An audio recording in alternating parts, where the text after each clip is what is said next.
So today we have the pleasure of speaking to Michelle Kotler with Bright Minds Processing.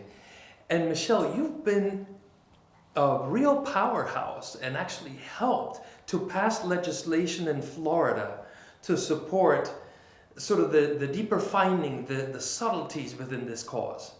And I think that's absolutely, that's absolutely amazing. And if you just want to share with us a little bit of that story. Sure. And more importantly, what we're looking for are the distinctions of what, you guys moved forward in terms of the legislation and how that's benefiting kids or providing a framework for many kids to benefit. Okay, wonderful. Thank you so much for the opportunity to be here.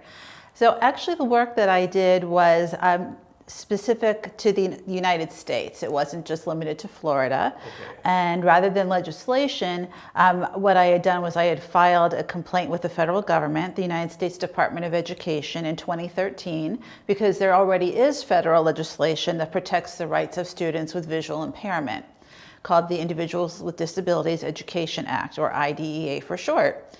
So these children already have the federal law in place for decades, but what I found was that states were adding additional rules and kind of making up their own rules, which were limiting the children's ability to access the services that they were already legally entitled to. Oh. So what the law says is that the federal statute prevails and that the states can provide more to a child than the federal law requires, but they cannot provide less. Okay.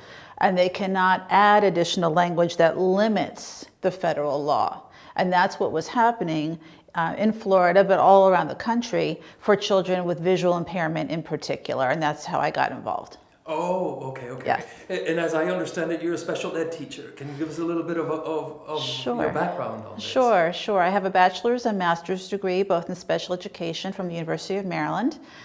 From the 1990s. I'm old, and so my first career was as a special education teacher. I went to law school to advocate for children with special needs as well, and I served as an attorney since 2001. I'm still licensed in Maryland, okay. And I've also worked as a school administrator in the special education field. Mm-hmm. So while advocating for a particular client in Washington, D.C., who had a visual impairment, I became aware that this was a very pressing problem, that the states were restricting students from being able to receive the special education services that they needed by adding their own rules, if you will, above and beyond what the federal law told them they were supposed to be doing. Okay. Why do you think that happened? I mean, why was this going on?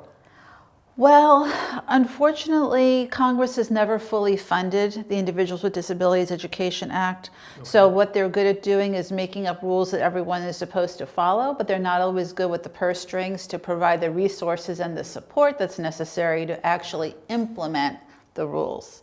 And sadly, special education tends to be one of those areas where there are a lot of rules and requirements to follow, but not necessarily the funding support to provide the personnel and the resources to do that. Okay. So what was happening was, unfortunately what is still happening, is that the additional language serves to keep kids out of, or prevent them from becoming eligible for special education.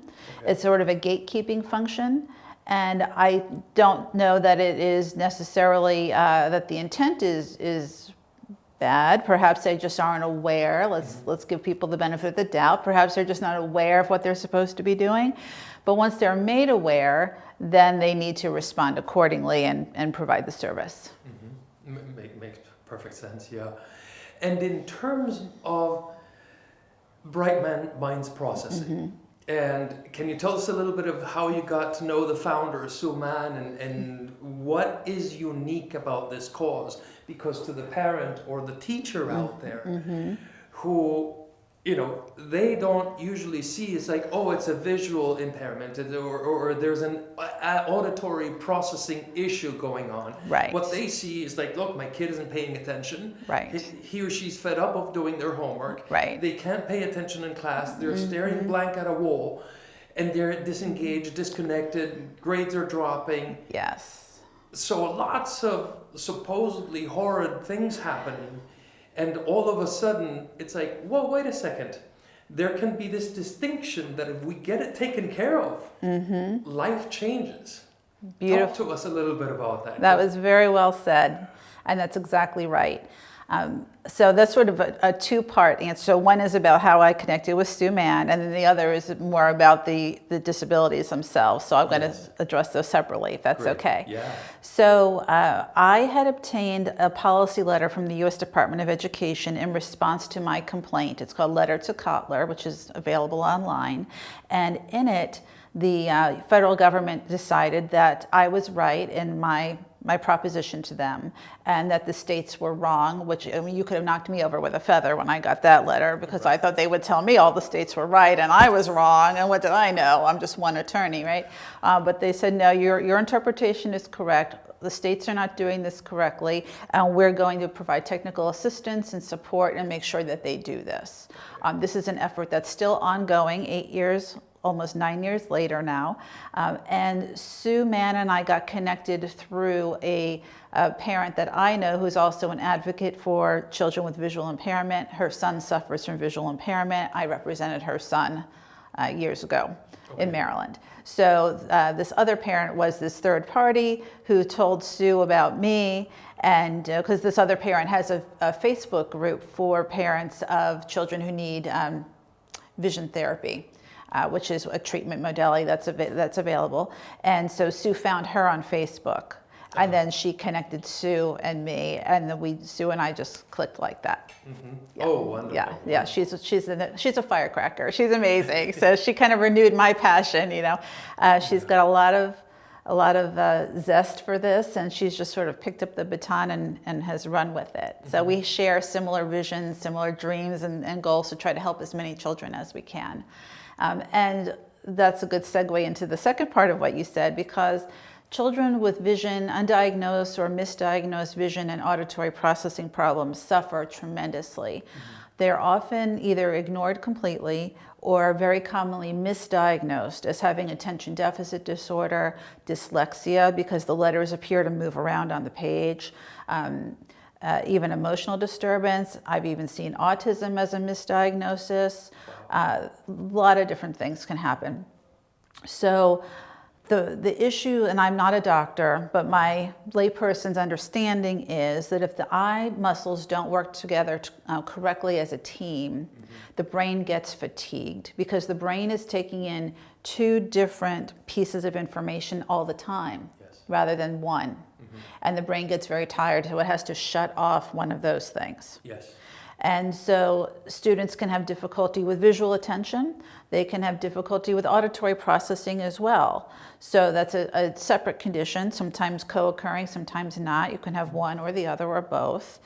And so these are the kids who may look like they're daydreaming all the time. And of course, they may be put on medication, but the medication doesn't solve the root of the problem if in fact there is a vision or auditory processing problem. So there are very specific assessments, evaluations, and very specific doctors who perform them.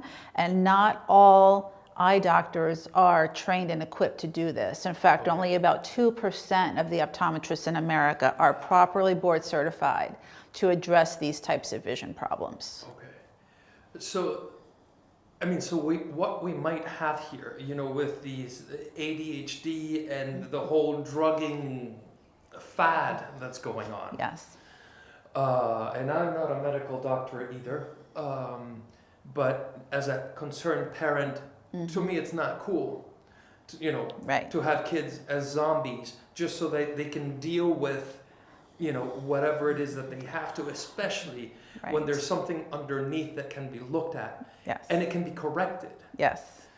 And less than 2% of ophthalmologists Optometrists. Yes.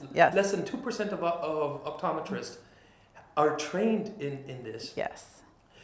In terms of your experience, what is it that you're seeing when kids are going through these programs, retrainings, etc.? Right. So without the proper treatment, it's very frustrating for a child, because they could be even put into an excellent educational program, for example, be it public or a private school. They could have tutoring. They can have all kinds of multisensory education, the cream of the crop types of instructional techniques, and they're still not getting it because the eyes are maybe the underlying problem. And if we don't remediate the vision, then the rest of the interventions don't work.